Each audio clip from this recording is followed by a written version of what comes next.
Alors, on va faire un shiur sur l'Akba Omer Be'ezrat Hashem. D'abord, on remercie Madame Dahan de nous recevoir toujours avec une aussi jolie table, toujours avec un sourire et toujours avec la volonté des composts. La première, je peux le recevoir chez moi à la maison. Alors, on remercie énormément Madame Dahan et on souhaite que cette maison, que la maison elle soit toujours bénie par les Nevi'im, par les prophètes Be'ezrat Hashem, le zchut de Rabbi Shimon Bar Yochai, qui vient dans cette maison et qu'il apporte joie, santé, bonheur, khatanim, kalot à tous les garçons et toutes les filles, et que Bet Hashem, vous connaissez que de la joie, Be'ezrat Hashem. Le Shurivet, Bet Hashem, pour la Hatzlachat de Rachel, Tzipora Bar Yaakov, que je vous lui donne une bonne santé et une longue santé. Son anniversaire, c'est l'Akba Omer. Donc elle a demandé à Rav Kremizi si on pouvait faire le cours pour elle. Alors Bet Hashem, Rachel, Tzipora, que je vous lui donne Shefa Belacha Ve'atzlacha. Shurivet aussi, Refoua Shelema, Myriam, Michal, Badrout, que je vous lui donne Refoua Shelema. Elle a eu un accident hier. Une opération hier soir dans la nuit. Hachem, il donne bonne santé et joie et bonheur. Oui. Quelqu'un qui est en salle d'opération, Sami Salomon Ben Flora.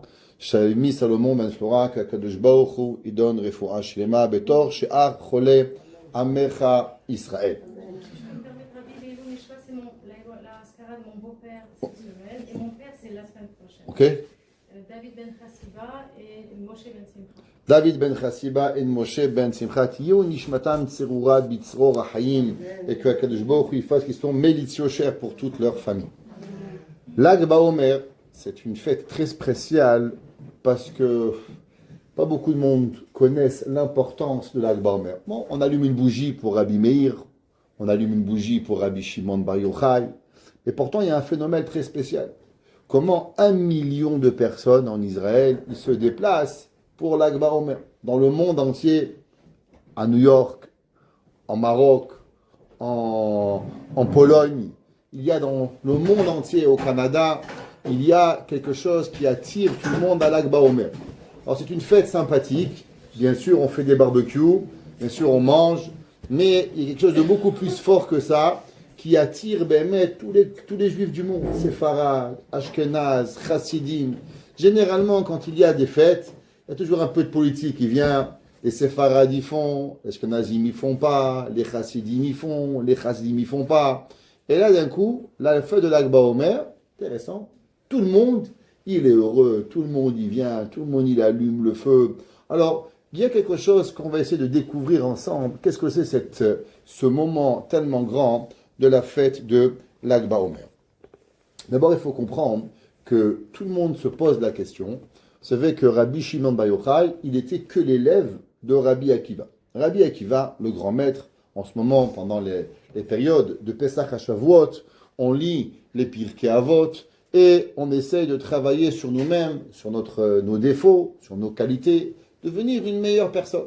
Pourtant, on sait qu'il y avait 24 000 élèves de Rabbi Akiva qui sont décédés. Si vous voulez faire un petit calcul, divisez 24 000 fois 33, ça vous donne combien? 733 personnes qui mouraient tous les jours. Imaginez-vous, 733 rabbins, tous les jours qui meurent. Ils meurent, c'est abominable. Pourquoi vous pensez qu'on a instauré la période du Omer, de Pessah jusqu'à l'Akba Omer, où on fait un petit peu de deuil, à cause que le peuple juif a passé des tragédies terribles. De plus, il y a en l'an Taf Nun Vav. Alors en l'an 4456, ou en l'an 5786, en l'an 4456, Taf Nun Vav, il y a eu les Gezerot de Tachvetat. C'est quoi Gezerot Tachvetat? Il y a eu énormément de juifs qui ont été massacrés durant ces périodes-là. Il y avait ce qu'on appelle la montée du christianisme, où malheureusement, énormément, ils montaient les chrétiens, et ils s'arrêtaient de ville en ville, où on devenait chrétien, où on était malheureusement décapité, tué, massacré, qui est arrivé depuis Rabbeinu Gershom et Oragola, ce qu'on appelle Aliyat Hatzlav, la montée du christianisme vers Jérusalem pour pouvoir y arriver.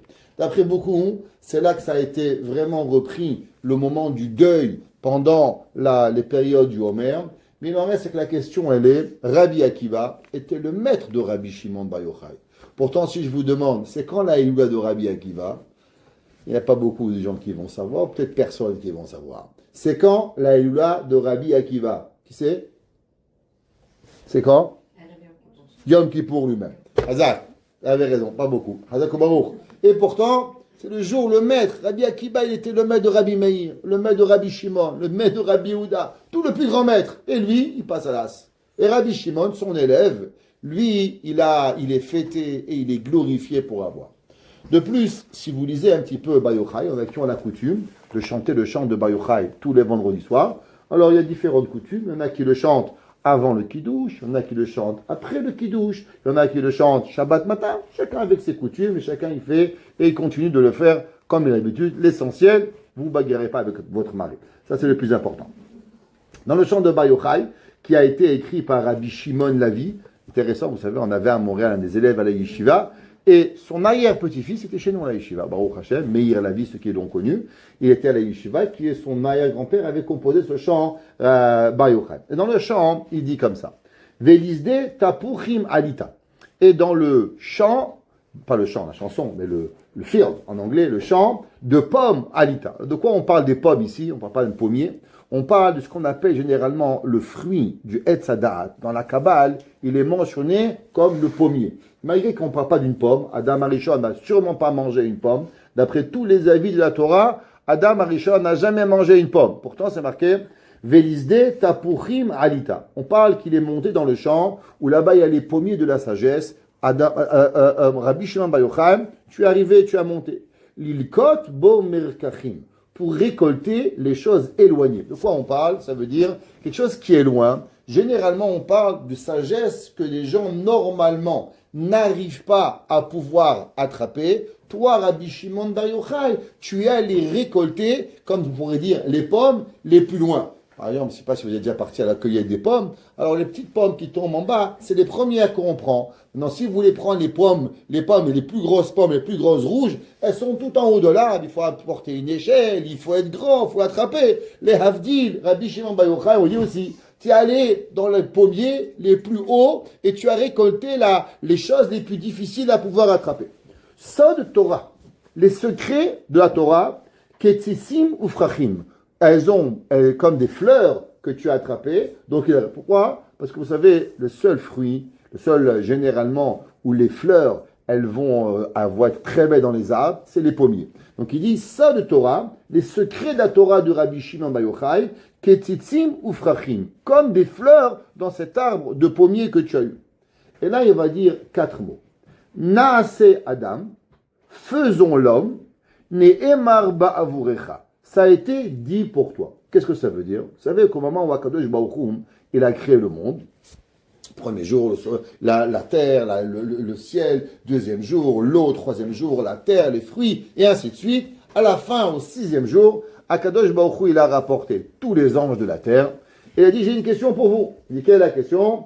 Est-ce que vous voulez qu'on crée un homme? Naase Adam, est-ce qu'on crée un homme?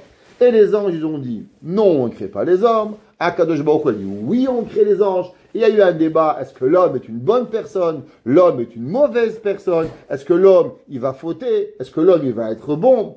Et le Païtan ici, il dit, quand Dieu, il a pensé, Naase Adam, que nous allions créer un homme, à qui il a pensé? Avraham Avinu, Yitzhak Avinu, Yaakov Avinu, Moshe, David, Aaron, qui? Il dit, le Païtan, à qui Akadosh Baruch Hu il a pensé? Naase Adam, à Rabbi Shimon Bar Yochai. Alors, vous savez, c'est joli de dire des compliments, mais il y a des fois des compliments qui sont un peu trop exagérés et qui peuvent blesser. Par exemple, imaginez-vous, si vous avez un enfant, et vous avez une fille, Baruch Hashem, vous avez 5 filles, il dit, toi, il n'y a pas une comme toi, tu es la plus belle de toutes mes filles, je t'aime à toi le plus. Les autres filles à côté vont commencer à pleurer. Pourquoi tu m'aimes pas, papa? Pourquoi? Comment c'est possible que tu as dit tous les compliments à une? Qu'est-ce qu'il a dit même Esav? Quand Yaakov est venu, Yitzhak il a béni. Yaakov a dit quoi? Tu n'as pas une autre bénédiction pour moi? Moi je ne vais pas être béni. On ne peut pas donner tous les compliments à un homme.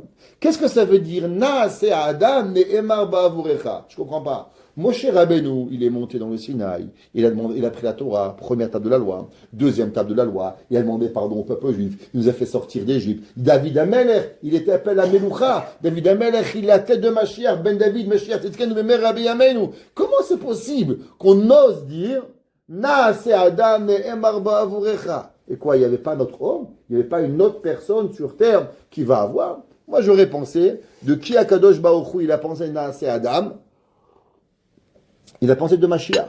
Béhémet, c'est qui l'homme qui n'a jamais fauté, l'homme qui n'a jamais goûté au goût du fruit, c'est Mashiach. Vous savez qu'est-ce que c'est l'âme de Mashiach? L'âme de Mashiach, c'est seulement au moment où Adam Arishon, il a mangé le fruit interdit. Adam il était rempli de toutes les âmes du peuple juif et a eu une seule âme qui était intelligente. Dès qu'elle a vu que le fruit il est rentré, hop, elle est sortie. Et donc cette âme-là, elle n'a jamais été contaminée par le fruit interdit. Et c'est pour ça qu'elle n'a pas senti, qu'elle n'a pas touché, qu'elle n'a rien fait. Et c'est pour ça qu'il pourra nous rapporter à la délivrance, parce qu'elle n'a jamais rentré. Donc si moi j'avais dit, en qui on va dire Naaseh Adam Ba'avurecha, j'aurais dit Mashiach. Et pourtant le compositeur, Rabbi Shimon Lavi, il dit Naaseh Adam Ne'emar Ba'avurecha, ça c'est pour Rabbi Shimon Bar Yochai. Ça veut dire un compliment sur un mort, c'est bien, mais c'est dangereux. Pourquoi? Souvent les gens ils font des hespédim, des éloges funèbres, et ils disent il était bien, il était tzaddik, c'était un malach. Vous pensez que c'est bien? C'est très grave. Pourquoi? Parce que dans le ciel, si on fait un faux compliment à un mort, on dit waouh, donc c'est ça que les gens ils pensent de toi. Pourtant toi tu n'as pas fait tout ça. Et il va être puni pour toute chose de mauvais compliments qu'il a fait croire aux gens qui il était.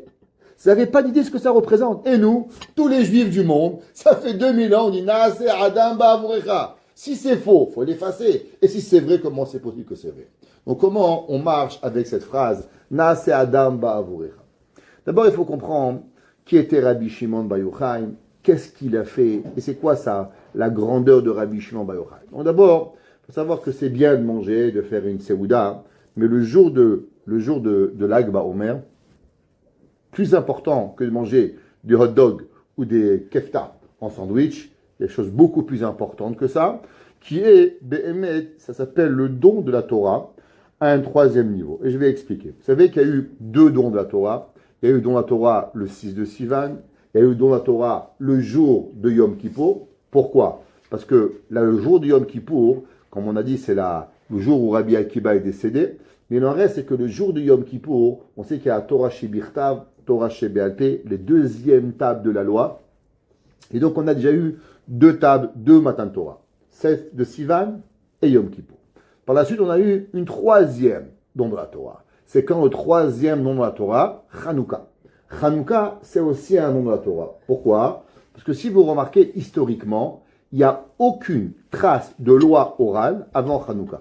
À partir de quel moment on commence à apercevoir des rabbins qui parlent de Torah orale? Seulement à partir de quand? À partir de Hanouka. Malgré qu'en vérité, le don de la Torah, il a été fait à Purim, mais pourtant ça a pris 200 ans à l'humanité de pouvoir germer dans leur tête la Torah, et elle va commencer à s'extraire du peuple seulement à Hanouka.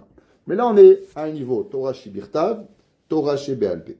Maintenant, quand on va parler d'une différente Torah qui s'appelle le Torah de la Kabbale, des profondeurs de la Torah, les profondeurs de la Torah ont été transmises le jour de l'Ag Ba'omer. Le jour où Rabbi Shimon Bar Yochai est décédé, c'est à ce jour-là que Rabbi Shimon Bar Yochai va donner les plus grands secrets kabbalistiques. Ça veut dire tout ce que vous connaissez, que vous avez entendu parler du Harizal, de tous les rabbins, du Baal Shem Tov, de tous ces tzadikim depuis des millénaires qui nous parlent de secrets de la Torah, à quel moment on a reçu cette Torah véritablement, qu'elle est devenue pas seulement la Torah de Rabbi Shimon Bar Yochai, mais elle va devenir une partie intégrale de la Torah, cela va se passer le jour de l'Ag Ba'omer. Donc le jour de l'Ag Ba'omer, c'est un jour dans la Kabbale beaucoup plus important que de manger des hot dogs et manger des kefta. Quelque chose de très profond où les secrets de l'Ag Ba'omer sont d'une profondeur extraordinaire. Il nous dit le Chida, tout le monde y connaît, c'est marqué dans Tehilim. Dans Tehilim 68, que tout le monde en a déjà fait, ceux qui veulent, ils peuvent repartir dans les shiurim de Tehilim. Regardez dans chapitre 68, verset 19. David Amelech il écrit Alita lamarom, tu es monté dans le ciel, Shavita Shevi, tu as fait un captive, la kachat pour prendre, matanot, un cadeau, ba Adam dans l'homme. On va répéter le verset, parce que c'est très important qu'on connaisse chaque mot qu'on va expliquer ce soir. Alita la marom, tu es monté dans le marom. C'est pas marqué Alita la Shamaim. Normalement, si moi j'avais été David Amelech, j'aurais dit Alita la Shamaim. Pourquoi David Amelech il a changé? Et il a écrit Alita la Marom. Pourquoi il a employé ce mot Marom? Numéro 2. Deuxième, Shavita Shevi. Tu as pris un captif. Que veut dire le mot Shavita Shevi? Généralement, si on veut juste parler en hébreu, on veut dire Nishbata. Tu as captivé quelqu'un. Pas me dire Shavita Shevi. Répétition. De plus, Lakachat, pour prendre, Matanot, des cadeaux, Ba'adam. Non. Lakachat, Matanot, la Adam. Pour l'homme. Que veut dire Lakachat, Matanot, Ba'adam? Pour pouvoir aider. Tout le cours de ce soir, il va être basé pour expliquer ce verset dans Tehillim. Au commencement, on va rapporter le Chida qu'on avait déjà dit il y a 2 ans dans le cours sur Lag BaOmer. Vous vous rappelez, il y a 2 ans, on avait dit au nom du Chida, que veut dire le verset Alita la marom shavita shevi. On sait qu'au moment où Adam, Moshe Rabbeinu, il est monté au ciel. Moshe Rabbeinu, il est monté au ciel. Là, les anges ils ont demandé à Kadosh Baruch Hu, Ma lilod isha benenu. Qu'est-ce qui fait un humain parmi les anges? Il lui a répondu pour prendre la Torah. Les anges, ils ont dit, prends la Torah, mais ça va pas, Dieu, qu'est-ce que tu fais? La Torah des humains, ils vont blasphémer la Torah. Vaut mieux que la Torah, elle reste chez nous. La Torah, te naodecha la shamaim. La Torah chez les anges. Qu'est-ce que tu vas faire avec ta Torah? La donner dans le ciel. Et là, Akadosh Baruch Hu, il a dit à Moshe Rabbeinu, Moshe Rabbeinu, va, donne-leur une réponse. Et tout le monde y connaît. Moshe Rabbeinu leur a dit, est-ce que vous avez un père et une mère? Non. La Torah, c'est marqué, tu honoreras ton père et ta mère. Donc, tu n'as pas un père et une mère. Vous avez un Shabbat, il n'y a pas de transgression, vous ne travaillez pas, il n'y a pas besoin. Est-ce que vous pouvez le tuer, vous pouvez voler, vous avez de la jalousie. Tous ces mitzvot que la Torah dit, n'envie pas, ne tue pas, ne vole pas, respecte ton père et ta mère. C'est des mitzvot pour des humains, c'est pas des mitzvot pour des anges. Et les anges ont donné, chacun d'entre eux, un cadeau à Adam, à Moshe Rabbeinu. Et la Gemara nous dit que même l'ange de la mort, il a donné un cadeau à Moshe Rabbeinu. Mais Moshe Rabbeinu, il ne s'est pas suffi juste de prendre les cadeaux qu'on lui a donnés. C'est marqué Alita la marom, Shavita Shevi, tu as pris un captif. Qu'est-ce que ça veut dire un captif? Qu'est-ce qu'il a pris Moshe Rabbeinu? Ça veut dire qu'il y a quelque chose que les gens ne voulaient pas lui donner, et malgré qu'ils ne voulaient pas lui donner, il est allé et il a pris Moshe Rabbeinu. Il y a dans ce mot Shevi 2 commentaires. Le premier, vous savez, c'est Shevi, ce sont les lettres Shin, Bet, Yud, représente Shimon ben Yochai. Que quoi? Moshe Rabbeinu il a dit, je suis monté dans le ciel et j'ai volé l'âme de Rabbi Shimon ben Yochai. Alita la marom, Shavita Shevi. La question est qu'est-ce qu'elle avait de tellement particulière, l'âme de Rabbi Shimon ben Yochai, que Moshe Rabbeinu il est allé et il a volé l'âme de Rabbi Shimon ben Yochai. Qu'est-ce qu'il y avait dans l'âme tellement grande de Rabbi Shimon ben Yochai? Rabbi Shimon ben Yochai, il peut être grand, mais pourtant, Moshe Rabbeinu, il est plus grand. Qui c'est qui a reçu la Torah? Moshe. Quand Moshe Rabbeinu, il a vu Rabbi Akiba, le grand maître Rabbi Akiba, qui avait sa Torah, il a dit à Dieu, pourquoi tu m'as choisi? Choisis Rabbi Akiba. Il dit, moi, Dieu, il a dit, c'est pas tes problèmes, c'est moi qui décide. Moi, je t'ai décidé que toi, tu vas recevoir la Torah, et Rabbi Akiba, c'est Rabbi Akiba, Rabbi Shimon. Donc, à la fin, le plus grand, c'est Moshe. Si à la fin, le plus grand, c'est Moshe, pourquoi Moshe Rabbeinu, il a eu besoin de voler l'âme de Rabbi Shimon? 1. Numéro 2, pourquoi Dieu n'a pas pu juste lui donner l'âme de Rabbi Shimon ben Yochai? Qu'est-ce que ça veut dire qu'on a pris en captif l'âme de Rabbi Shimon ben Yochai? Qu'est-ce que c'est une captive? Une âme, ça se vole pas. Une âme, ça se prend pas. C'est pas, vous pouvez pas aller chez Maxi, vous volez un citron. Je comprends. Vous allez chez votre mère, vous lui piquez 5 dollars dans le portefeuille. Je comprends. Mais on vole pas une âme. Une âme, ça se vole pas. Qu'est-ce que ça veut dire que Moshe Rabbeinu, il dit, Alita la marom, Shavita Shevi. Tu es venu et tu as pris une âme. Pour comprendre ça, il y a un grand Rav, il s'appelle le Simichat Chachamim. Qui était le Simichat Chachamim? Il s'appelait Rav Naftali Katz. Rav Naftali Katz, il a vécu au XVIe siècle. Moi, une petite histoire sur Rav Naftali Katz. Naftali Katz était un enfant génie.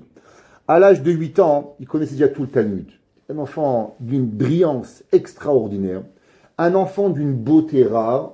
Mais aussi intelligent qu'il était, aussi beau qu'il était, il était le troublemaker de toute la ville.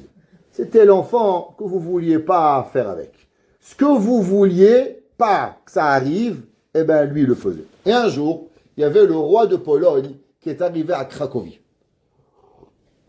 Et en arrivant à Cracovie, bien sûr, toute la ville de Cracovie, elle s'est arrêtée et on a repeint la ville. On a fait le roi de Pologne de l'époque, était le roi pratiquement de toute l'Europe. Il était énorme, le royaume de la Pologne à l'époque. Et toute la rue, tous les rabbinim, les goïms, tous les gens sont venus accueillir le roi de Pologne. Et bien sûr, qui était là-bas aussi, le petit Naftali Katz qui avait 8 ans. Quand il avait 8 ans, ses copains ils lui ont dit « Dis-moi, qui c'est qui s'est visé ?» Il a dit « Moi, je sais viser. » Il dit « Voilà, j'ai apporté un tire-boulette et moi, je vous défie de tirer une bille dans la tête du roi. » Il a dit « Mais tu rigoles, c'est impossible. Il va falloir se mettre au moins à 500-600 mètres parce que tout va être gardé. » Il a dit « Naftali Katz, qu'est-ce que vous pensez?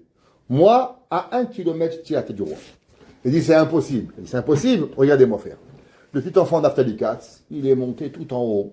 Là-bas, il y avait une grande horloge. Il est monté tout en haut. Et au moment où le roi, il est allé pour pouvoir faire son discours, il a pris la tire-boulette, il a pris une bille, et dit, regardez, le diamant à tête du roi, je le descends. Et d'un coup, paf, pouf, il a cassé la couronne du roi. Donc le royaume, c'était en furie. Qui a osé tirer sur le roi? Il aurait pu tuer le roi. Ça n'a pas pris longtemps. On a trouvé d'où venait la boulette, d'où venait la pierre. On a arrêté l'enfant Naftali Katz. Au moment où on l'a arrêté, on l'a condamné à mort. Le roi il a dit non seulement il va être condamné à mort, mais il va être condamné à mort à Varsovie, où là-bas il va y avoir toute la ville de Varsovie, tous les juifs de Varsovie. On va faire une délégation de tous les gens du pays de la Pologne, où cet enfant va être décapité et brûlé par la suite parce qu'il a osé lever la main sur le roi. Vous comprenez, les gens, ils ont essayé, c'est un enfant de 8 ans, on vous donne 1000 €, il n'y a rien. L'enfant, il va être tué. Alors, on a décidé de prendre le chef de la police, qui était à Cracovie, et de donner l'enfant Naftali Katz avec lui, d'aller jusqu'à Varsovie, et que là-bas, il serait tué. Il devait aller de ville en ville, de Varsovie, de Cracovie à Varsovie. En chemin, ils se sont arrêtés dans une auberge. Quand ils sont arrêtés dans une auberge, il y avait dans l'auberge un aubergiste juif qui était en train d'étudier avec son fils. Et le père était en train d'essayer d'expliquer une page de Talmud à son fils. Mais bien sûr, l'aubergiste n'était pas un rabbin. Donc, il se trompait dans l'explication de la page de Talmud. Et le petit garçon est allé en train de manger avec ses menottes. Et il dit, excuse-moi, vous vous êtes trompé, c'est pas ça l'explication du page du Talmud. Il dit, écoute-moi, t'es enchaîné, t'es un enfant, qu'est-ce que tu connais? Il dit, Mechila, vous avez fait 7 erreurs quand vous avez lu. Regardez le Rashi, le Tosfot, le Rambam, vous n'avez pas compris. Le rabbin, le aubergiste, il a tourné les pages et il voit qu'il a raison. Il va voir le rabbin de la ville, il dit, écoutez, il y a un petit problème. Je suis très avec mon fils. Il y a un enfant de 8 ans, il m'a expliqué une page de Talmud, je ne comprends pas. Le rabbin de la ville arrive et il commence à parler avec cet enfant. Et il voit que c'est un enfant d'une intelligence rarissime. Et il voit, il dit, on ne peut pas le laisser comme ça. Il dit, qu'est-ce qui arrive? Il raconte l'histoire. Voilà, je vais arriver à Varsovie, je vais être tué. Et l'histoire, elle s'arrête ici. Le rabbin dit, on ne peut pas laisser cet enfant se faire exécuter. Alors, ils réunissent toute la ville de petit village où ils arrêtent là-bas. Et ils disent, qu'est-ce qu'on peut faire? Et voilà, il y a une façon, c'est qu'on va voir le médecin de la ville. On lui demande de signer un document que l'enfant Naftali Katz, s'il est mort. Et on va donner plein d'argent à ce chef de police. Lui, il va arriver avec le papier comme quoi l'enfant, il est mort. Il va avoir plein d'argent et l'histoire, elle va s'arrêter là. Ils vont voir le docteur. Le docteur, il a très peur. Il dit, voilà, on s'engage à vous donner 100 000 roubles, qui est une fortune. Et il dit, ok. Ils vont voir le chef de la police. Il dit, toi, on te donne 200 000 roubles, à condition que tu vas et que tu dis que l'enfant est mort dans le voyage, il tombe malade et il est mort. Oui, non, on négocie 200 000 roubles, 300 000 roubles. À la fin, il prend l'argent et il va et il part. En attendant, on dit, non, qu'est-ce qu'on va faire avec cet enfant-là? Tout le pays est en train de le chercher. Alors on dit, voilà, tu vas rester dans l'auberge, il va y avoir une chambre en bas. Là-bas, tu vas vivre jusqu'à que tu as 18 ans. Pendant 10 ans, tu ne sors pas. Ni tu manges, ni tu bois, ni tu sors. Même pas la lumière du jour, tu vas le voir. Et il accepte. Et on le met là-bas dans une chambre. Et on lui amène des rabbins pour qu'il va étudier. Et pendant 10 ans, il va pas mettre le nez dehors. Il va voir ni père ni mère. Même ses parents étaient sûrs qu'il était mort pour ne pas faire la moindre bêtise de mettre toute la ville en danger. Et pendant 10 ans, il va étudier, jour et nuit. À l'âge de 18 ans, il va voir l'aubergiste et dit, voilà, ça fait 10 ans que je te nourris, je te donne à manger, je t'habille, je m'occupe de toi. J'ai un service à te demander. Ce que vous voulez, monsieur l'aubergiste. Ce que tu veux, papa adoptif, je te prends. Il dit, voilà, j'ai une fille, j'aimerais que tu la maries.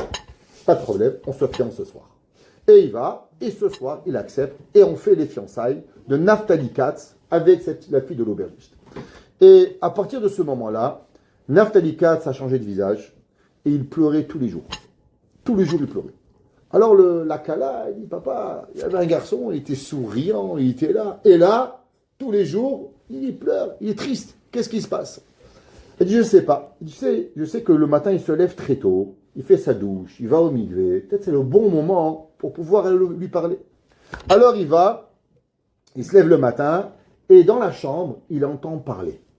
Il savait qu'il ne parlait pas avec personne parce qu'il avait la clé, elle était fermée. Et là, il entend ce Naftali Katz parler avec une âme. Et cette âme, il lui dit, papa, je sais que la fille de l'aubergiste n'est pas mon chidour. Et je sais que j'ai vu dans le ciel que je n'aurai jamais d'enfant avec elle. Mais je ne peux faire la peine à cette fille et déshonorer l'aubergiste qui m'a sauvé la vie. Donc je vais me marier avec elle et je n'aurai pas d'enfant et je fais mes sirut nefesh, mais je ne vais pas lui faire de la peine. Et derrière la porte, qui c'est qu'il y a? Il y a l'aubergiste qui écoute la conversation. Et il écoute la voix de son père qui dit, mais mon fils, est-ce que tu sais que ça fait la 3e fois que je viens du ciel pour toi, pour te dire que tu peux ne pas la marier? Et l'enfant dit, papa, je comprends que venir du ciel, c'est pas facile. Mais sache que de ne pas faire de la peine à une fille juive est au-dessus de toute la Torah et j'accepte de ne jamais avoir d'enfant pour ne pas la faire de la peine. L'aubergiste, il entend ça, c'est pas possible. Alors, il rentre dans la chambre et dit, regarde, j'ai tout entendu, je t'exemple de marier ma fille. Je casse le chidour et tu peux ne pas la marier. Mais il y aura une condition. Il dit, quelle est la condition? Il dit, la condition, c'est que tu dois quitter aujourd'hui même, parce que ma fille peut voir tous les jours, son khatan, elle ne pourra pas. Donc tu prends tes affaires, tes clics et tes claques, et tu dois partir. Où tu vas, ce que tu fais, c'est pas possible, mais tu dois disparaître de la vie. Il accepte, il y a une condition. Il dit, j'aimerais savoir exactement combien je vous ai coûté depuis que je suis venu chez vous. Faites-moi le calcul, combien vous avez payé ma caution, combien j'ai mangé, combien j'ai bu, combien j'ai été habillé. Je veux un calcul précis. Il dit, mais c'est pas possible. J'ai pas fait ça pour d'argent. Je te donne tout. C'est pas grave. Il dit non. Asseyez-vous avec moi et donnez-moi un calcul précis de tout ce que je vous ai coûté. Alors, il va et il met des heures, il fait un calcul et il arrive avec une somme astronomique, des centaines de milliers de roubles qu'il avait payé. Il dit, pas de problème, je serai ou à vous ou à un de vos enfants, je vous promets de vous rembourser jusqu'au dernier sou. Et le Berry, il n'a pas un sou, il n'a pas de travail, ça fait 12 ans qu'il vit dans un basement. Tu vas me trouver où 200 000 roubles? Tu vas voler une banque? Qu'est-ce que tu vas faire? Il va et il part. Il va en Pologne et il devient le Rav très connu qui va s'appeler Semichat Chachamim. Il va écrire un des livres les plus importants sur le Talmud, des responsables qui vont éclairer toute la vie du judaïsme ashkénaze. Il va s'appeler Rav Naftali Katz. Des années plus tard, une fille magnifique était mariée avec un homme et cette fille-là, elle va se marier avec un homme qui faisait du vin. Alors à l'époque, faire du vin n'était pas simple et il va devenir un très très très grand fournisseur de vin. Dans la ville où il habite, il y a un paritz. Un paritz, c'était le duc, où là-bas, il venait et il s'occupait de tout le village. Et le paritz, un jour, il rentre, et qu'est-ce qu'il voit? Il voit la femme de ce vendeur de vin, qui était très, très, très, très, très belle, et il se dit, celle-là, je vais me la faire. Et il dit, je sais que les femmes juives, elles vont au mikvé, le soir où elle va au mikvé, je vais la voler. Donc il met des gardes, et il dit, voilà, attendez, dans le mois, elle va aller au mikvé. Dès qu'elle sort de chez elle la nuit, bien sûr, personne ne raccompagne, c'est interdit d'après la halakha, vous la prenez, vous la volez, vous l'amenez chez moi. Tov, il va, on attend 2-3 semaines, il vole la femme et il l'amène dans son palais. Quand il l'amène à son palais, Et là, première chose, malheureusement, il a des habits, sans habits. Et il dit, voilà, moi, je ne vais pas te violer, mais si tu veux, c'est quand toi, tu décides, tu fais la verre avec moi. Mais sinon, pas à manger, pas à boire, rien du tout. La fille, elle ne sait pas quoi faire. Elle dit, regarde, moi, je ne suis pas une fille des rues, moi. Moi, d'abord, il faut que tu me nourrisses, à manger, à boire. Et après, on discute. Il dit, mais attention, moi, je mange cachère. Donc, d'abord, tu vas me chercher des légumes. Et deux, tu vas me chercher du vin. Et pas quel vin, je veux que tu vas me chercher du vin chez mon mari. Là-bas, c'est le meilleur vin. Alors, il dit, pas de problème. Il va pour aller chercher du vin. Et il rentre dans l'auberge, là-bas, au magasin. Il dit, je veux ton meilleur vin. Il dit, pourquoi?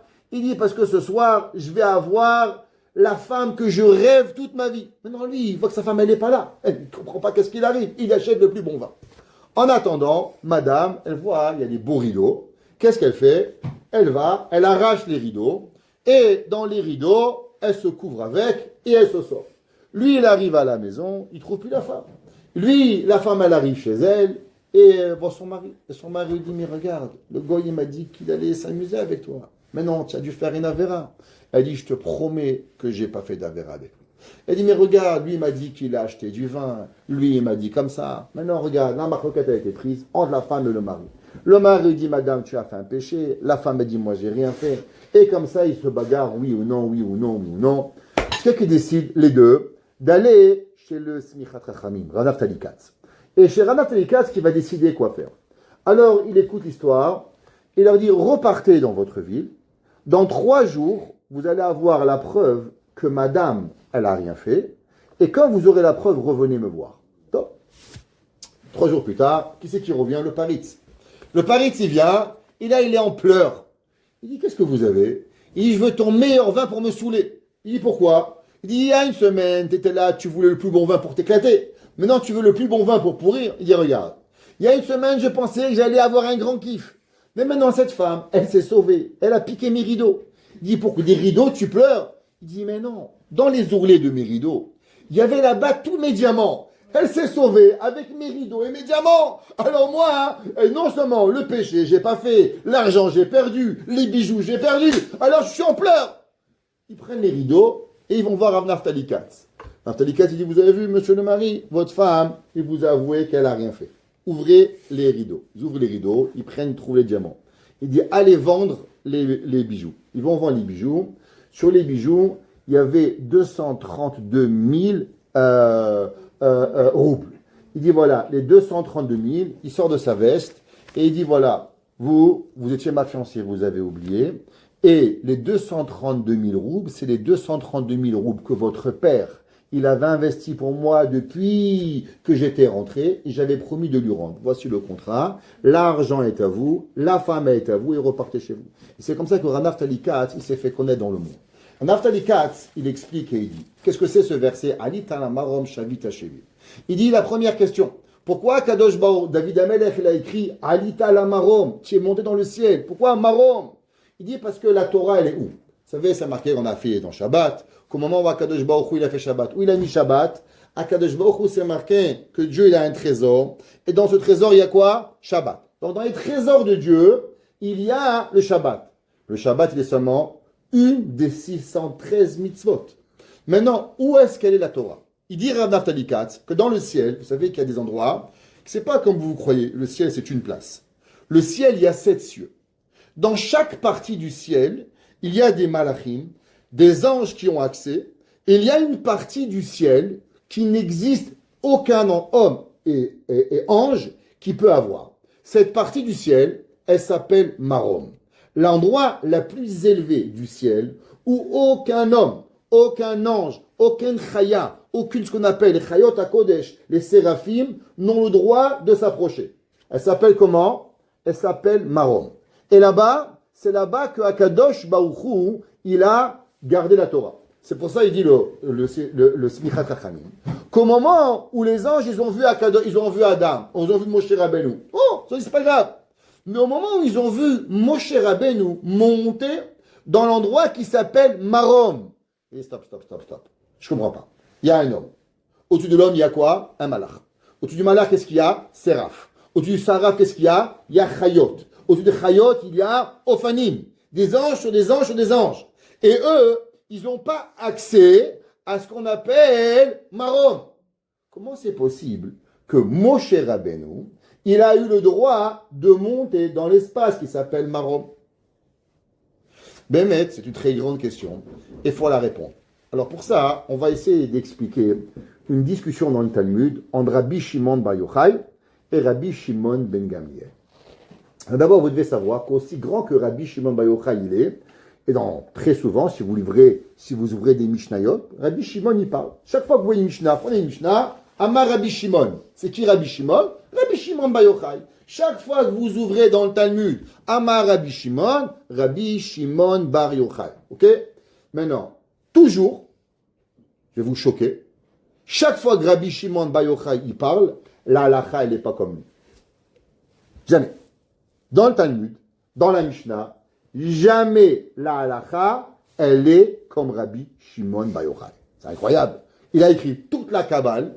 Il est le plus grand rabbin. On fait la plus grande iloula. Mais est-ce que vous imaginez que la halacha, elle n'est jamais comme Rabbi Shimon Bar Yochai? Il y a deux rabbins que la halacha, elle est quasi jamais comme eux. Un, une fois la halacha, elle va être comme lui. Et deux, jamais. Le premier, c'est Rabbi Meir Balanes. Rabbi Meir Balanes, jamais la halacha, elle est comme lui. La Gemara, elle dit pourquoi? Parce qu'on n'est pas arrivé à comprendre l'opinion de Rabbi Meir. Son opinion était trop puissante pour les gens. Donc on n'a jamais tranché la halacha comme Rabbi Meir. Si Rabbi Meir et Rabbi Yehuda, halacha comme Rabbi Yehuda. Rabbi Meir et Rabbi aussi, halacha comme Rabbi aussi. Jamais comme Rabbi Meir. Mais Rabbi Shimon Bar Yochai, jamais. Pourquoi? Chamim nous disent que la Torah de Rabbi Shimon, c'est la même Torah que Bet Shammai. Vous savez qu'il y a Bet Shammai et Bet Hillel. La halacha, elle est comme qui? Comme Bet Hillel, et elle n'est pas comme Bet Shammai. Pareil, Rabbi Shimon et les autres Chachamim, la halacha, elle est jamais comme Rabbi Shimon. Pourquoi? Parce que les enseignements de Rabbi Shimon, ils sont trop sévères pour ce monde. C'est pour ça que Rabbi Shimon Bar Yochai, la halacha, elle est comme lui, Be'ezrat Hashem, comme Mashiach viendra, et dans le ciel. Dans le ciel, la halacha, elle est comme Rabbi Shimon, mais sur terre, la halacha, elle n'est pas comme Rabbi Shimon. Vous savez que dans la Torah, il y a différentes opinions entre le ciel et nous. Imaginez-vous, quand il y a une marloquette dans la Torah, est-ce que la halacha, elle est comme le ciel ou elle est comme nous? La halacha, elle est comme nous. C'est pas le bon Dieu qui décide la halacha. C'est qui décide? C'est nous. Ici, sur terre, on décide la Torah. Alors, pour comprendre, on va avancer. Il y a une halacha, vous savez, qui est, qu'est-ce qui se passe si Dieu préserve? Il y a un mort qui est mort dans une chambre.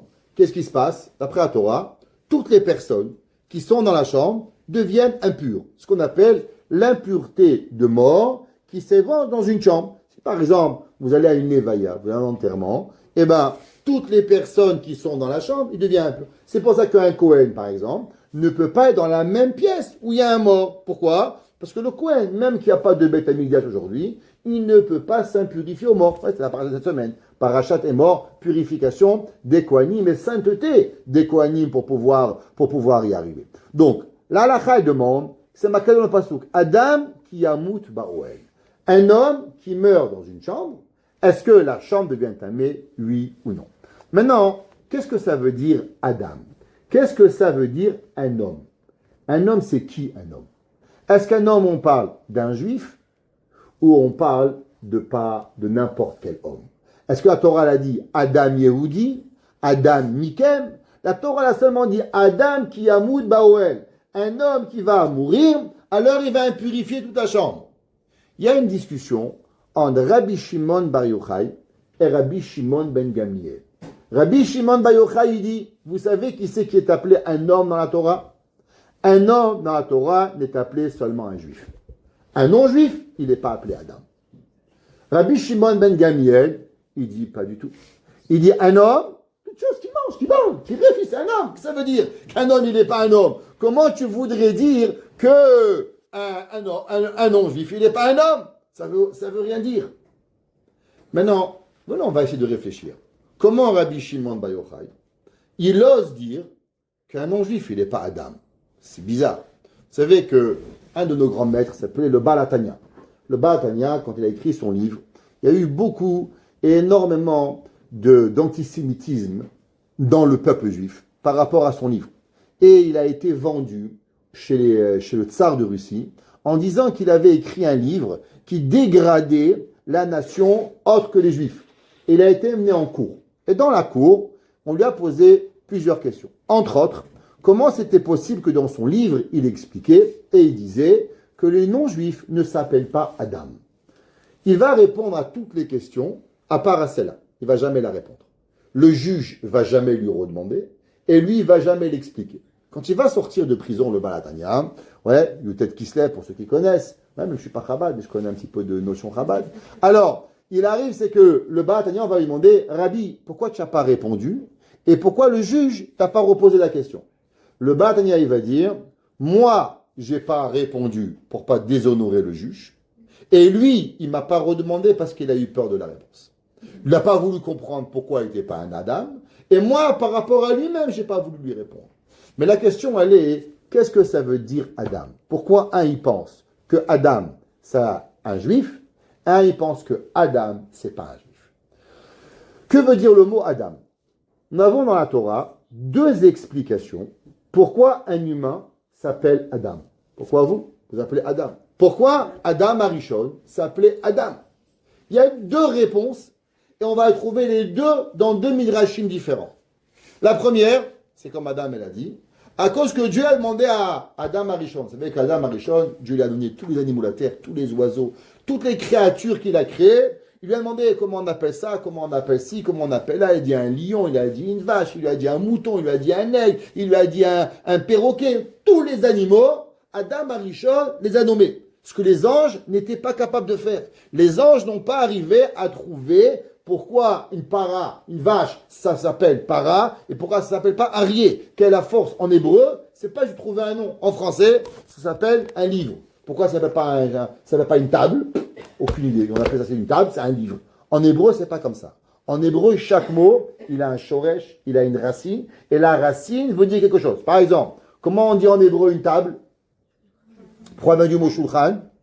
C'est du mot sholeach, envoyer. Envoyer quoi? Parce que une table, c'est avec cela que vous envoyez des brachot à Dieu. Vous faites Adama, Sheakol, Birkat Amazon. Donc vous envoyez quelque chose. Vous envoyez à Kadosh, Baruch Hu. Comment vous appelez une chaise en hébreu?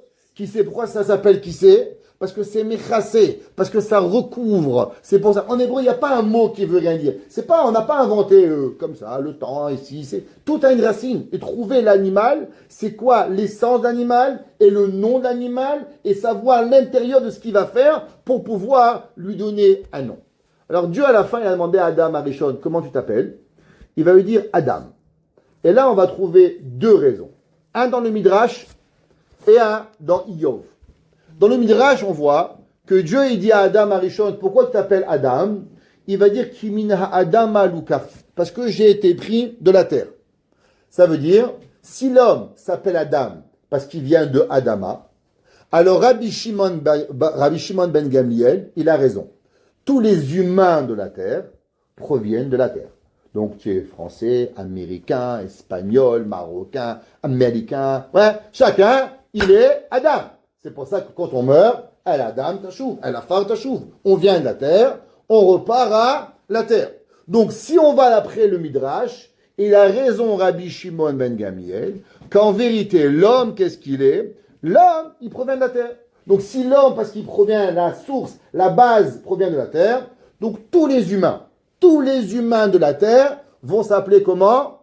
Vont s'appeler Adam. Donc c'est pour ça que Rabbi Shimon ben Gamliel dit que c'est vrai, même les goyim s'appellent Adam. Et donc quand la Torah dit Adam qui amoud baoel, un homme, un Adam qui mourra dans une chambre, il la purifiera, ça va inclure qui? Ça va inclure tous les humains de la terre, incluant les non-juifs. Maintenant on va trouver dans Iyov. Job il dit, pourquoi un homme il s'appelle Adam? Milachon Adamelach. Parce que tu veux ressembler à Dieu. Que veut dire Adam? Pas Milachon Adama, mais Milachon Adamé. Adamé veut dire ressembler. Ça veut dire que l'homme, en vérité, qui sait qui peut ressembler à Dieu? Qui sait qui veut faire à Dieu? Qu'est-ce que Dieu a demandé? Hachem, il a demandé, Kel rachum vechanoun, erech hapayim verab chesed vehemet. C'est marqué dans le pasuk. Atem adevekim b'Hashem, Chaim kulechem hashom. Chaim kulechem hayom. Qu'est-ce que ça veut dire? Atem adevekim b'Hashem. Vous êtes collés à Dieu. Est-ce qu'on peut être collé à Dieu? Dieu, il est de feu. Collez-vous au feu, vous allez brûler. Vous allez faire un barbecue. Ouais, ça c'est quand le steak il brûle, il est brûlé, il est collé. Alors qu'est-ce que ça veut dire? Atem adevekim b'Hashem. La Torah dit Ma'u rahum afata rahum. Ma'u chanun afata chanun. Ça veut dire que quoi? Les midotes de Dieu, toute notre vie, qu'est-ce qu'on doit faire? On doit s'imaginer, on va commencer bientôt, Be'at Hashem, ton mère Dévorah. C'est quoi ton mère Dévorah? Comprendre les 13 attributs d'Akadosh Baruch Hu et d'essayer journalièrement de les appliquer à notre vie. Hachem il est Rahoum, moi je suis Rahoum. Hachem il est Hanoun, moi je suis Hanoun. Hachem il est Rechapaim, moi je suis Rechapaim. Ça c'est la vie. Donc qui c'est qui a cette force de Adamer les Elion, de ressembler à Dieu? Ça peut être seulement si on a une âme.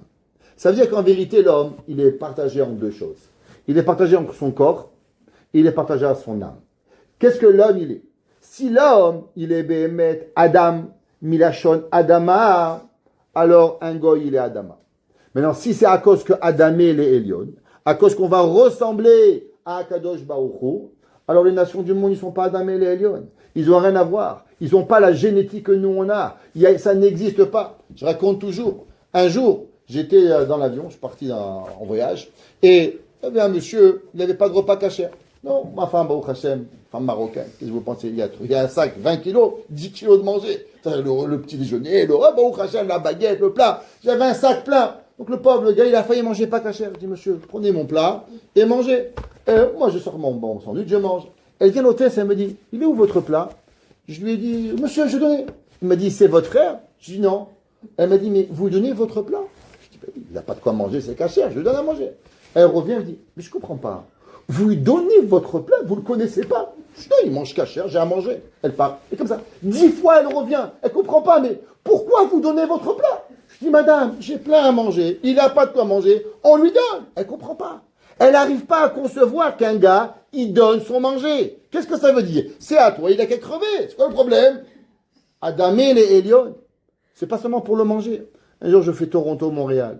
Il y a un gars, Hassi, le pauvre, il mesurait 2 mètres de haut, 2 mètres de large. C'est le pauvre. Mais que vous le voyez, vous avez peur. Un armoire à glace. Et le pauvre, il avait un sac comme ça. Il essayait de le mettre. En haut, il n'y avait pas de place. Elle dit, mettez sous les pieds. Il avait les genoux sur les oreilles. Il n'arrivait pas. Je dis, donnez-moi le sac, s'il vous plaît. Je le prends, je le mets entre mes pieds. La femme, elle arrive et dit, il est où votre sac? Elle dit, le monsieur, il a pris. Elle me dit, mais je comprends pas, c'est pas votre sac. C'est quoi votre problème? Elle me dit, mais je comprends pas, c'est pas votre sac. Je dis, madame, il a une place, il est réservé. Elle revient et me dit, mais vous prenez le sac de monsieur qui n'est pas à vous. Je dis, je comprends pas, madame, c'est quoi votre question? Elle dit, mais c'est pas naturel, ce monsieur. Pourquoi quelqu'un, il aide quelqu'un que vous connaissez pas? Je dis, mais je comprends pas, il a un problème, on aide. Elle ne pouvait pas comprendre. Ça rentrait pas dans sa tête. Air Canada, il s'était bouché, il comprenait pas. D'un côté, tu donnes ton manger, de l'autre côté, tu prends le sac de quelqu'un. Pourquoi? Adamé les Elion, ressembler à Dieu, ils ne peuvent pas avancer. Puisqu'ils ne peuvent pas avancer, ils ne peuvent pas comprendre. Alors maintenant, on va essayer de revenir. Qu'est-ce que ça veut dire? Moshe Rabbeinu, il monte au ciel. Et Moshe Rabbeinu, les malachim, ils lui demandent. Les malachim, ils viennent à Dieu et disent, Ma lilod isha benenu. Qu'est-ce qui fait l'enfant d'une femme? Qu'est-ce que ça veut dire? Pourquoi ils ont dit ce mot? Lilod isha. C'est pas très gentil de dire ça. Tu vois un gars dire, ça va, fils de femme. Je ne suis pas le fils de mon père aussi. Qu'est-ce que ça veut dire ça? C'est dégradant. Ce qu'ils ont voulu dire, les malachim, c'est que l'humain, il est quoi? L'humain, il vient de Adama. L'humain, il est quelque chose de bas. Où est-ce que Moshe Rabbeinu, il voulait monter? Alita alamarom. Il dit le Ranaf Talikat, c'est Michat Chachamim. Moshe Rabbeinu, il a voulu monter dans l'endroit le plus important qui existe, qu'aucun ange il est arrivé. Il dit, je ne comprends pas. Il y a Malach, Saraf, Ophan, Chayot HaKodesh. Personne ne peut monter. Comment Adam? Que Adam, il vient du mot Adama. Et que du mot Adama, lui, veut monter dans la place la plus élevée du ciel. Il dit, Dieu, tu as raison. Seulement, tu as un problème. Tu n'as pas compris qu'est-ce que ça veut dire le mot Adam. Tu sais, qui c'est qui va t'expliquer qu'est-ce que ça veut dire le mot Adam? Alors, on a dit, quand il y a une discussion entre deux rabbins, Halacha, elle est comme qui? Halacha, elle est comme tout le monde à part Rabbi Shimon Bar Yochai. À part, à la fin des temps, et dans le ciel. Dans le ciel, Halacha, elle est comme qui? Halacha elle est comme Rabbi Shimon Bar Yochai. Qu'est-ce que Rabbi Shimon Bar Yochai il a dit? Qu'est-ce que ça veut dire le mot Adama? Rabbi Shimon Bar Yochai il a dit que le mot Adam vient dire de mot Adamé le Elyon, ressembler à Dieu. Alors Dieu il dit à Moshe Rabbeinu, viens Moshe Rabbeinu, prends l'âme de Rabbi Shimon Bar Yochai, et avec l'âme de Rabbi Shimon Bar Yochai, tu pourras expliquer aux anges. Ah oui? Non, lisez le verset. Le verset dit comme ça. David Amelech il dit à Moshe Rabbeinu, Alita la Marom, Moshe Rabbeinu, t'es monté dans l'endroit du ciel le plus élevé. Et là-bas, qu'est-ce que tu as fait? Tu avais une discussion avec les anges. Pour répondre aux anges, qu'est-ce que tu as fait? Shavita, tu as pris en captif qui? Shevi, Shimon Bar Yochai. Pourquoi? Pourquoi tu as eu besoin de Shimon Bar Yochai? La kachat matanot, pour prendre un cadeau, des cadeaux. Quel cadeau? Torah Shebirtav, Torah Shebealte. Pour qui? Ba Adam. Que veut dire le mot Ba Adam? Ben pour t'expliquer qu'est-ce que ça veut dire le mot Adam. Parce qu'en vérité, toute la raison pourquoi les Malachim, ils n'arrivaient pas à donner la Torah, parce que les Malachim, ils pensaient que Adam voulait dire Adama. Il veut dire terre. Donc si l'homme vient du mot terre, donc il est le plus bas qui puisse exister sur la terre, alors s'il est le plus bas que l'homme, il peut expliquer sur la terre, comment c'est possible qu'en vérité, l'homme, il peut arriver à ce niveau tellement grand de pouvoir arriver à prendre la Torah? Et tu as raison. C'est pour ça que j'ai besoin que Rabbi Shimon Bar Yochai vienne avec moi. Que Rabbi Shimon Bar Yochai, il a expliqué la Torah que quoi? Que Adam, qui a Moud Baoel, c'est qui Adam? C'est que un juif. Pourquoi c'est que un juif? Parce que lui, il est Adam et la Elion. Ah, et donc maintenant, Halakha comme Rabbi Shimon. Et donc, puisque Halakha est comme Rabbi Shimon, alors maintenant, on a pu prendre la Torah. Ça veut dire que la Torah a été donnée grâce à qui? La Torah a pu être donnée sur terre que grâce à Rabbi Shimon Bar Yochai. Et c'est pour ça que la Gemara a dit, Gedolim tzadikim, yoter mi malaché asharet. La Gemara dans Sanhedrin, elle dit, page 93, les tzadikim, ils sont plus grands que les anges. Qu'est-ce que ça veut dire que les tzadikim, ils sont plus grands que les anges? Ben oui, parce qu'un malach, qu'est-ce qu'il peut faire un malach? Un malach, il peut faire ce que Dieu lui demande. Raphaël peut être que Raphaël. Michaël peut être que Michaël. Gabriel peut être que Gabriel. Je vous demande une question. Est-ce que Gabriel, il peut guérir les malades? Ben, je suis désolé, il ne peut pas le faire. Est-ce que Michaël, il peut punir? Michaël ne peut pas punir. Est-ce qu'un malach peut changer, d'avoir une différente approche de ce que Dieu lui demande? La réponse, elle est non. Seulement, qui c'est qui a le pouvoir de pouvoir se transformer? Le seul qui a le pouvoir de se transformer, c'est l'humain. Vous savez, il y a une grande question qui a été demandée. Pourquoi les Juifs, on est le seul peuple qu'on n'a pas vraiment d'effigie faciale? Prenez les Juifs ashkénazes, ils ressemblent à des blonds. Les Marocains, ils ressemblent aux Marocains. Les Juifs chinois, ils ressemblent aux Chinois. Pourquoi? Pourquoi le peuple juif, tunisien, marocain, ils ressemblent chacun à son peuple? Tu prends un Thémani et un Marocain, ils ne ressemblent pas. Vous connaissez la fameuse blague? Ils ont demandé, vous savez, quand est-ce que les Thémanim ils se sont pris pour des blonds? Quand les falachas sont venus en Israël. Ok? Alors, qu'est-ce qui se passe? Il y a des falachas juifs, il y a des... On n'est pas pareil. Pourtant, un Canadien, ils se ressemblent tous. Ils ont un air de famille. Prenez les Allemands, ils se ressemblent tous. Prenez les Belges, ils sont tous Belges. Ouais? Pourquoi les Juifs, on n'a pas ça? La réponse, est parce que notre corps, il n'a rien à voir avec qui on est. Qui c'est qu'on est, nous? Pourquoi un Goy, un Suisse, il ressemble à un Suisse, un Canadien ressemble à un Canadien? Parce que le jour où le Canadien il ressemble à un Belge, eh bien, il devient Belge. Et le jour où le Belge il ressemble à l'Allemand, il devient Allemand. Tandis que nous, qu'est-ce qui fait de nous qu'on est Juifs? C'est pas notre corps. C'est quoi? C'est notre âme. Que notre âme, elle a la force de Adamé la Elion. Elle peut se transformer. On peut passer de Arzar à Rahman, de gentil à l'inverse, de méchant à gentil. Parce que nous, on est Adamé la Elion. On a la capacité de pouvoir être transformé. Ça veut rien dire qu'un homme. Le Talmud dit qu'il y avait un homme. Il s'appelait Rabbi Yossi. Qui était Rabbi Yossi? Pas vouloir faire de la peine à Rabbi Shimon Bar Yochai, mais le petit-fils de Rabbi Shimon Bar Yochai. Et vous savez qu'est-ce qu'il faisait ce Yossi? Il avait une maladie. Il allait voir, il passait ses journées à aller voir toutes les prostituées de la terre. Et toutes les prostituées qu'on payait $200, elles le payaient 400 pour aller avec lui.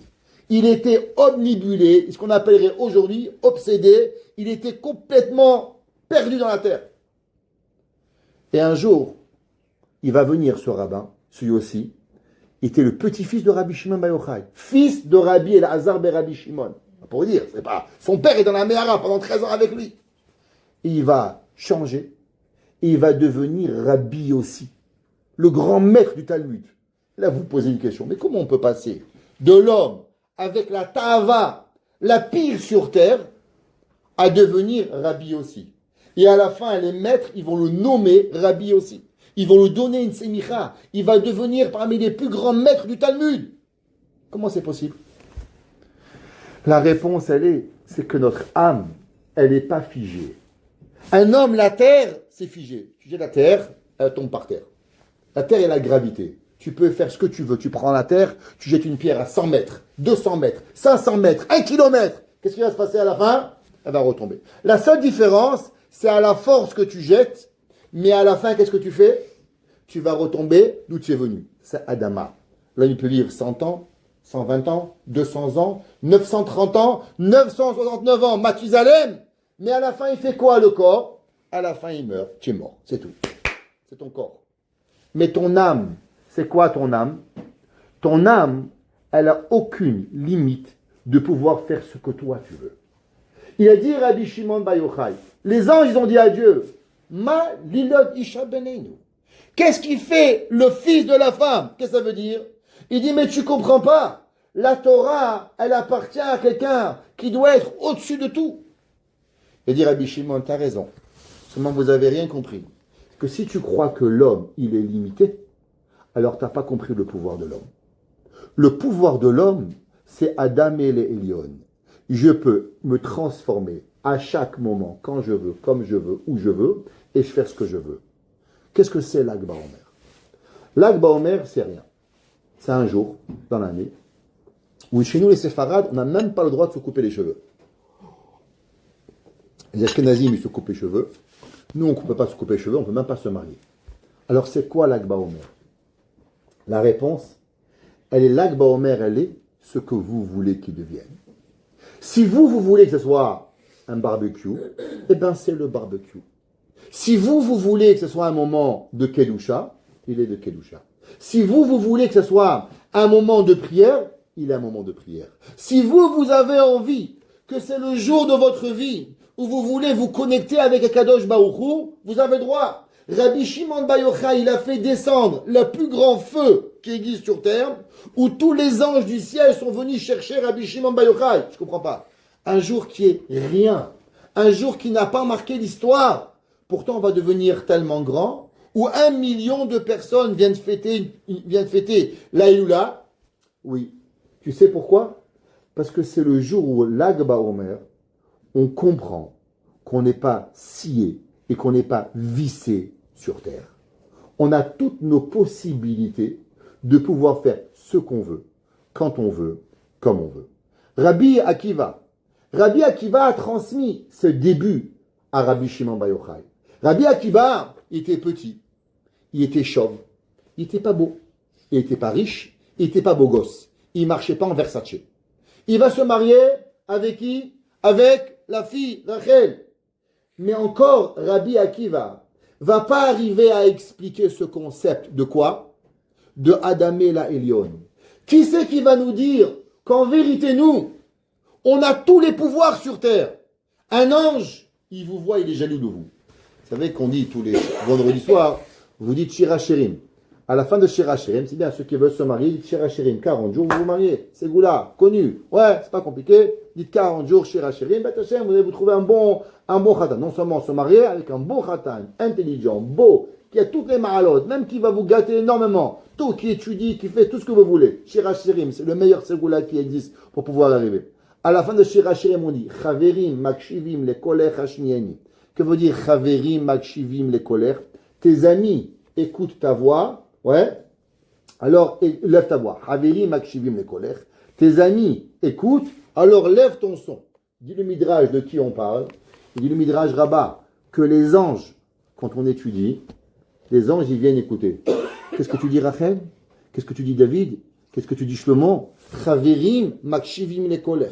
Les anges, quand vous avez une chavruta, vous allez à un chiour, vous voyez ici, vous sentez un petit peu qu'il fait chaud, vous sentez un petit peu serré. La Gemara dit pourquoi quand on vient à un cours d'un rabbin, on se sent toujours stressé. Vous n'avez jamais remarqué ça? On se sent toujours un peu écrasé. La Gemara dit parce que à votre droite, vous avez 1000 anges, à votre gauche, vous en avez 10 000, et chacun de vous vient avec ses 11 000 anges et démons qui viennent et qui frottent nos habits, alors automatiquement, c'est pour ça qu'on se sent mal à l'aise. La Gemara dit, c'est pour ça que souvent les manches des rabbins, ils sont brillants. C'est parce que quand il y a beaucoup de gens qui viennent, ils viennent avec leurs anges. Et les anges des gens, ils frottent les habits des rabbins et ils rendent les habits brillants. Parce que les rabbins doivent avoir beaucoup des habits souvent. C'est ça que Gemara dans Masechet Berachot. Ouais. Chaverim makshivim lekolech hashmieni. La Torah, elle est là. La Torah, elle vient.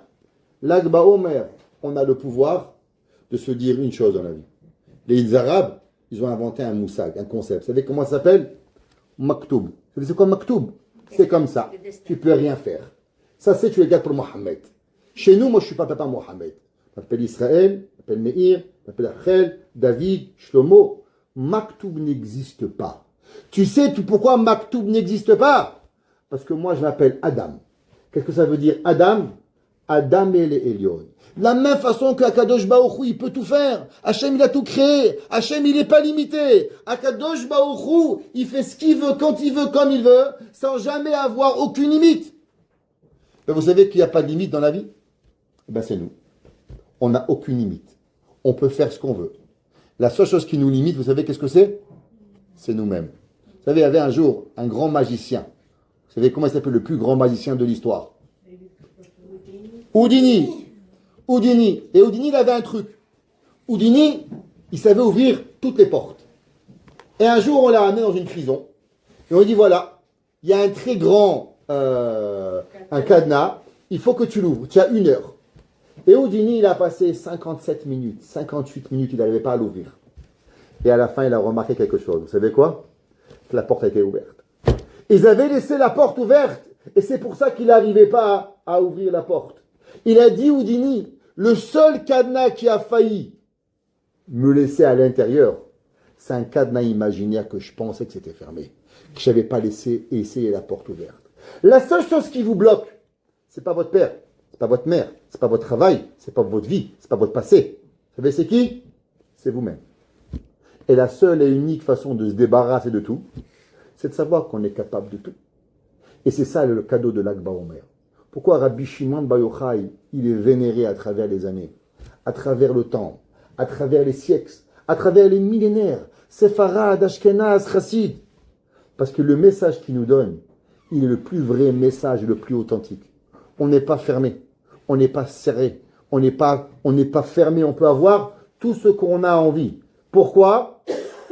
Parce qu'Adam et les Elion, on a le pouvoir de ressembler à Dieu et de faire de notre vie tout ce que l'on veut. Il y a des gens, ils vont voir leur vie, c'est un malheur. La même vie, il y en a d'autres qui vont la voir heureuse. Il y a des gens qui vont se plaindre qu'ils sont trop riches, qui vont se plaindre qu'ils sont trop pauvres, d'autres qui vont se plaindre qu'ils vont trop en vacances, qui vont se plaindre qu'ils ne vont pas assez en vacances. Mais en vérité, à la fin, tout ce qu'on va voir, c'est seulement comme nous on veut. Est-ce que nous on veut Adam et la Elion? Est-ce que moi je veux être fermé dans une porte qui n'est pas fermée et croire qu'elle est fermée, et c'est la seule porte qui peut vous laisser à l'intérieur, où vous avez la clé de pouvoir ouvrir toutes les portes de tout ce qui arrive. Et c'est ça que le jour de l'Akba Omer, quand on allume un feu, quand on allume une bougie à Rabbi Shimon Bar Yochai, on lui demande une seule chose: ouvre-moi les portes. Et c'est pour ça que Rabbi Shimon Bar Yochai, ils lui ont dit les Chachamim à la fin des temps, et ils lui ont dit, tu sais, avec les années de l'exil, la Torah sera oubliée du peuple juif. La Gemara dit comme ça, Atida, Torah, Shetishakach mi Israël. À la fin des temps, la Torah sera oubliée du peuple juif. Il s'est levé, Rabbi Shimon a dit, Lo tishakach Torah mi Israël. Jamais. Comment Rabbi Shimon Bar Yochai savait ça? Rabbi Shimon a dit, c'est simple. La vérité, je vais vous le dire. Si vous voulez qu'elle soit oubliée, elle va être oubliée. Mais si vous pensez que la Torah soit jamais oubliée, alors elle sera jamais oubliée. Et c'est pour ça que Lo tishakach Torah mi Israël, la fin des lettres, c'est quoi? Yochai. Il a dit, Rabbi Shimon Bar Yochai, si tu prends ma vie, tu prends mon enseignement, et tu te rappelles que Adam est Elion, et que tu es jamais fermé, alors la Torah sera jamais oubliée, et on pourra vivre jusqu'à l'éternité, en pensant que l'homme, il est plus grand qu'un ange, l'homme, il est plus grand de ce qu'il veut, l'homme, il pourra faire ce qu'il veut, quand il veut, comme il veut, et à chaque année à l'Ag Baomer, on se rappelle, si l'année j'ai été fermé, c'est pas la vie qui m'a enfermé, c'est moi qui me suis enfermé. Mais aujourd'hui, j'ai le pouvoir d'ouvrir la porte, de grandir, de faire, aller où j'ai envie, Zechut de Rabbi Shimon ben Yochai, qui nous fasse, en grandissant en Torah, en Hava, en Ira, en mariage, en Shidduchim, tout ce que l'on veut. Rappelez-vous, vous n'êtes fermé dans rien. Adam et Elion, on ressemble à Dieu et on peut faire ce qu'on veut, quand on veut, comme on veut. De la même façon que notre Neshama est énorme, nos pouvoirs sont énormes, notre vie est à nous. Prenons les règles de notre vie, prenons le commandement de notre vie et allons-y en faire ce qu'on a envie. Et avec cela, Alita la Marom. On ne peut pas non seulement on monte dans le ciel, mais on monte dans les plus hautes parties du monde. Alita la Marom, Shavita Shevi, la Karta Matanot. Avec ça, tu prendras le plus beau cadeau de l'humanité. La façon de penser quoi? Ba Adam. Que l'homme, dans l'homme, il y a quoi? Il y a la possibilité de faire ce qu'il veut, quand il veut, comme il veut. Ad biad goetz lebi mera bi amenu. Amen.